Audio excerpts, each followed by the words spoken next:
Your mic is blue. Mic is blue. Great. Thank you so much for being here today. Today my guest is Antonio. So Antonio is going to talk about financial today, and I know it is very crucial and important questions for everybody, especially for newcomers in America, for those refugees or displacement people who are coming to the United States. They have this question that, okay, we are in this big country, what is financial? That's the most important thing that they're thinking about. So, Antonio, let's go a little bit about your background. I was born and raised in Washington State. I am a son of somebody who has been in the real estate industry for over 20 years, and that's my mom. She's taught me quite a bit about what it means to build wealth, financial literacy. When I went to college at Washington State University, I majored in finance and human resource management, but predominantly finance because I was always interested about how money grows over time. And during that time, I also developed a passion for financial literacy or financial wellness, which is to say, helping people feel empowered to do different things with their monies and make smart decisions. Great. Is money? That's a great question. Oh, and one more thing that I will caveat is I am passionate about financial literacy, but I am not a certified financial planner or certified financial advisor, which means that anything that you hear is purely my own opinion and thoughts. If you are considering making a financial decision based on anything that you hear during this interview, I would encourage you to research it online or speak with a certified financial professional so that you are making smart money moves for yourself. Yeah, Antonio is speaking based on self experience. That's correct. So, That's correct. Okay. All right. So what is money, huh? Yeah, and why all people are after it? Man. Everybody is after this money. What is? What Yeah, is it? everybody wants this thing, this money thing.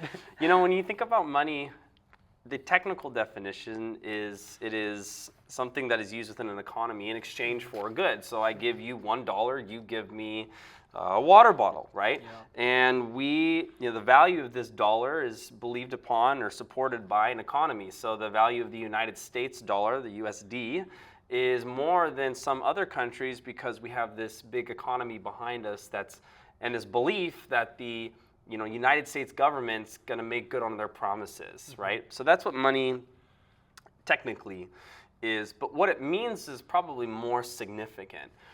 Money is defined as a lot of different things. In some religions, in some instances, in some people's realities, it's seen as evil or harmful.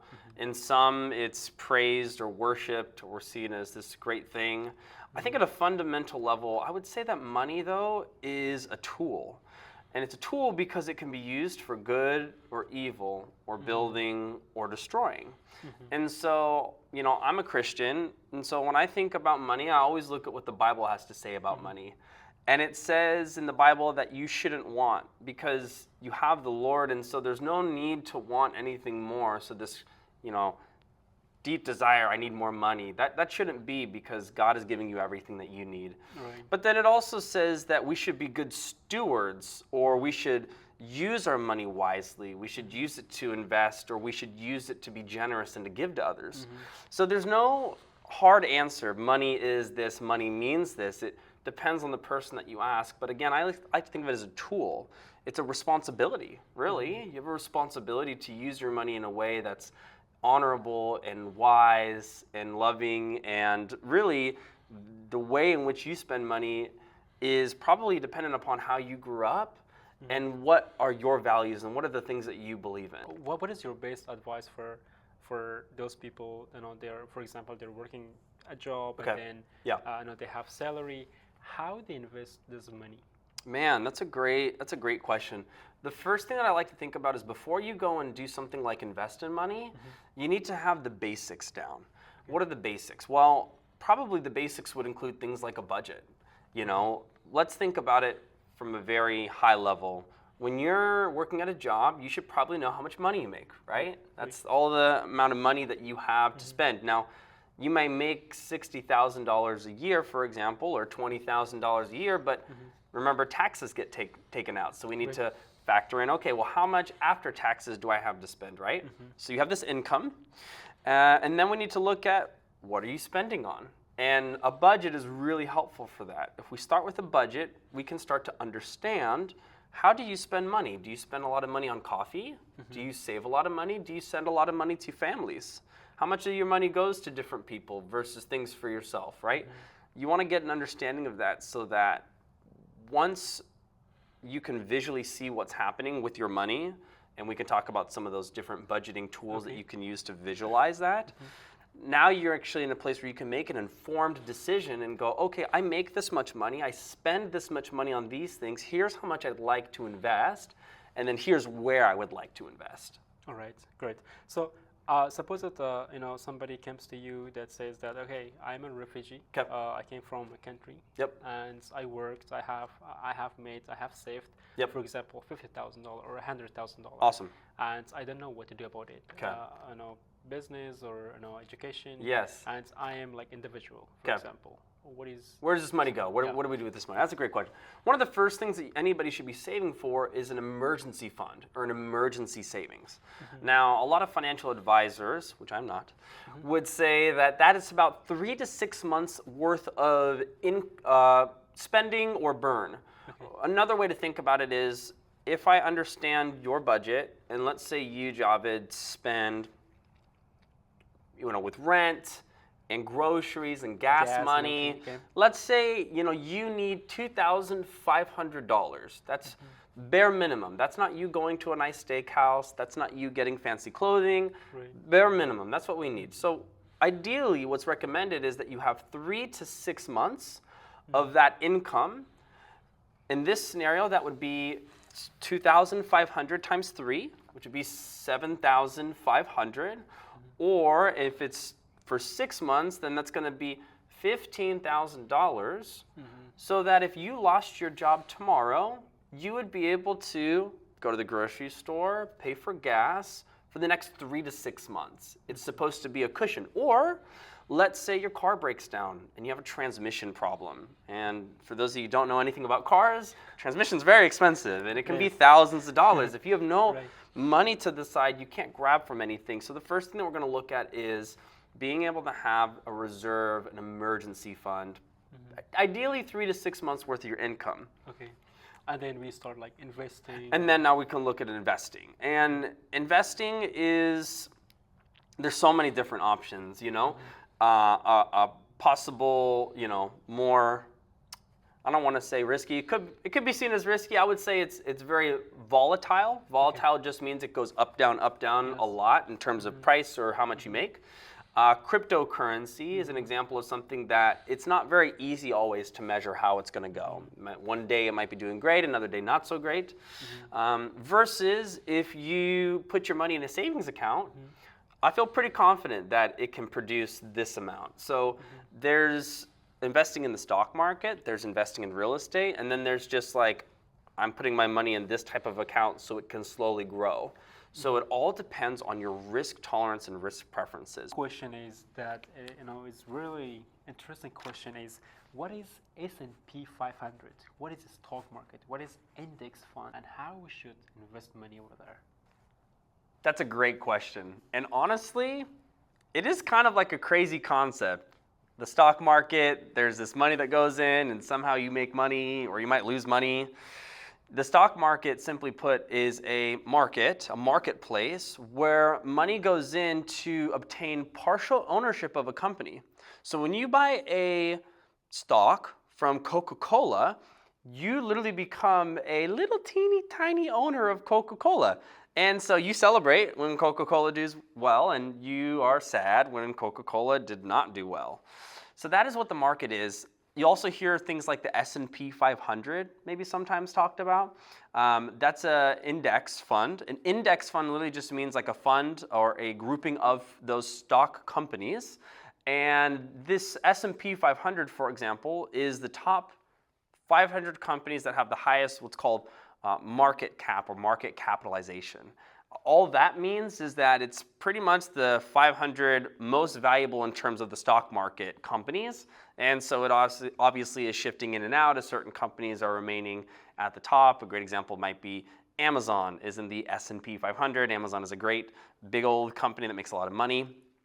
But I think the real question here, like you were asking, is, what is it? Do we interact with it? How do we interact with? A general piece of investing advice, and I hope that you all can remember this, is do not invest in something that you don't understand. I don't care how great of an opportunity your friend thinks it is, or what that one YouTube video that you watched for 5 minutes encouraged you to do. If you do not understand it, or you cannot adequately explain what it is, you should probably hold before you invest in it. Now, I don't think that you need to become a stock market expert before you invest in the stock market, but just know that you should probably do a little homework and go to school for a little bit before you start putting your money or livelihood into something like this.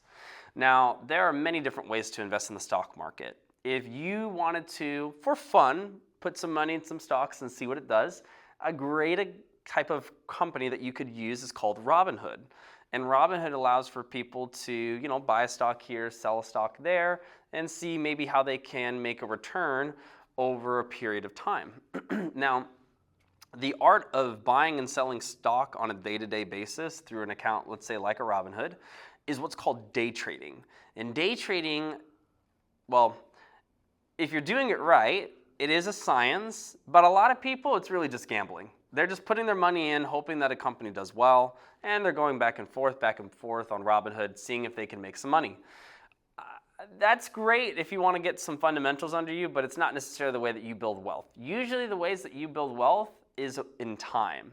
And what I mean by time is the longer you can have in terms of an investment time period, so not a year, I'm talking 20 years, 30 years, 40 years, the more your money will be able to make money, right? Because a dollar, if it makes 50 cents, makes $1.50, and then that $1.50 can maybe make you $2.50, and that $2.50 can maybe make you $4, and so on and so forth. And that is what's called exponential growth. We start with a little bit of a little bit, and then it goes higher, higher, higher, and now our money makes more money, which makes more money.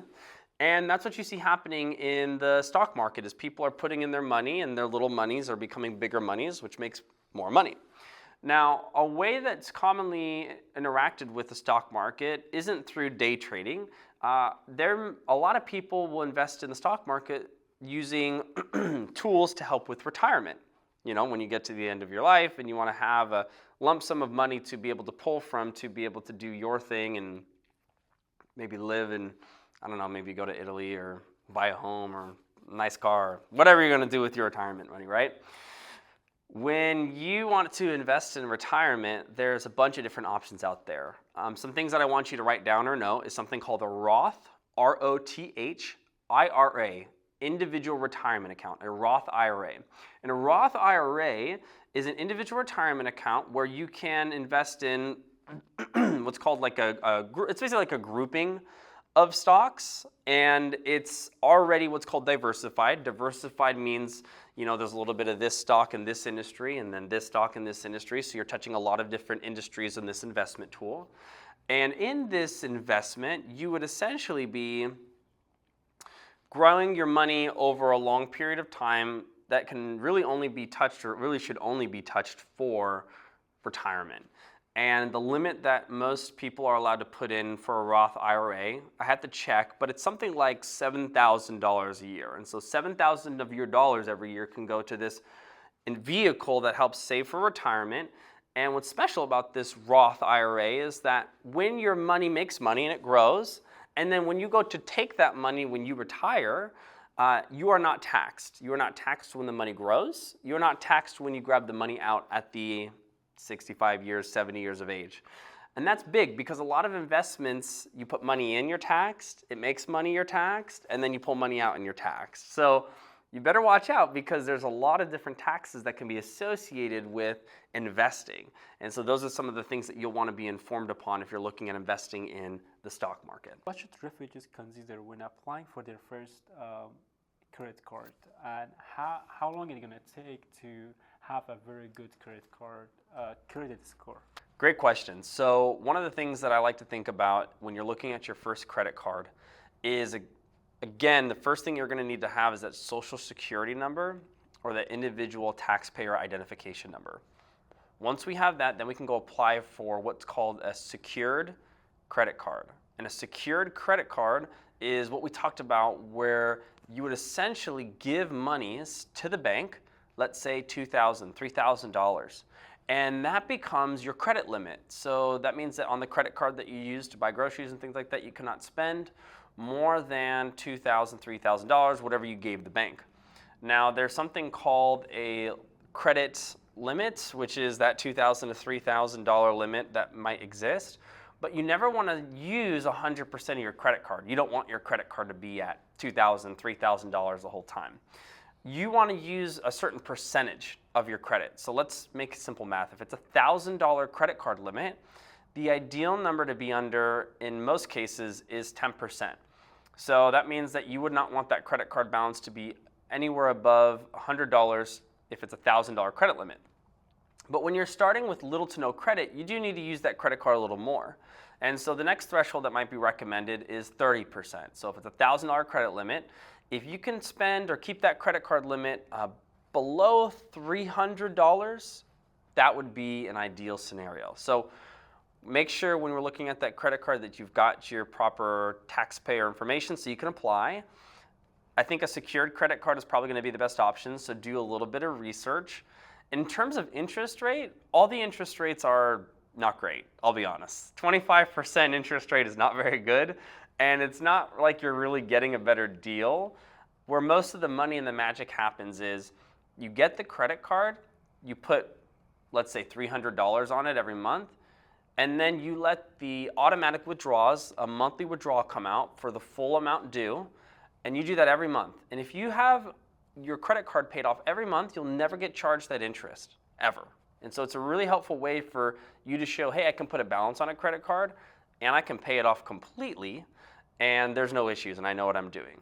And then in terms of how long is it going to take you to increase your credit score, man, that's a great question. It just depends. I would say the best thing that you can do in terms of building credit is start now and be really good about paying on time for everything. Pay your bills on time, pay your rent on time. And remember, we did talk a little bit about, outside of the credit card, you can pay for your monthly rent each month and report it to the credit agencies through these really cool software sites. And if you do that, you will start building credit on your secured credit card, on your rent paid, and as time and the months go on, you will find that your credit score will get better and better.